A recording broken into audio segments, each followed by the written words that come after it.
ഹബീബായ നബിയുടെ പേര് കേൾക്കുമ്പോൾ നിങ്ങൾ മനോഹരമായ റാഹത്തിൽ സ്വലാത്ത് ചൊല്ലിക്കോളൂ.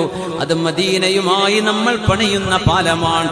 ആ പാലം മുറിഞ്ഞാൽ പിന്നെ ഏത് പാലത്തിൽ പോയാലും റൂട്ട് ശരിയാവില്ല. ഹബീബിനോടുള്ള പാലം അത് ബ്രിഡ്ജിങ് ശരിയാവണമെങ്കിൽ സ്വല്ലല്ലാഹു അലാ മുഹമ്മദ് സ്വല്ലല്ലാഹു അലൈഹി വസല്ലം എന്ന് ഹബീബിന്റെ റൂഹിലേക്ക്, ഹബീബിലേക്ക് നമ്മൾ കൊടുക്കുന്ന സ്വലാത്ത് ഒരു മുഅ്മിനിന്റെ പവറാണ്. നമ്മുടെ കൂടെ ആരെങ്കിലും ഉണ്ട് എന്ന് പറഞ്ഞാൽ നമുക്കൊരു ധൈര്യമല്ലേ. എനിക്ക് ഇന്ന ആളുണ്ട്, എനിക്കയാളെ നമ്പർ അറിയാം, എനിക്കയാളെ പരിചയമുണ്ട്. ചിലർ പറയൂലേ, ആ MLA എന്റെ ആളാ, മന്ത്രി എന്റെ ആളാ, ഞാൻ വിളിച്ചാ പോലീസുകാരൻ ഇങ്ങോട്ട് വരും.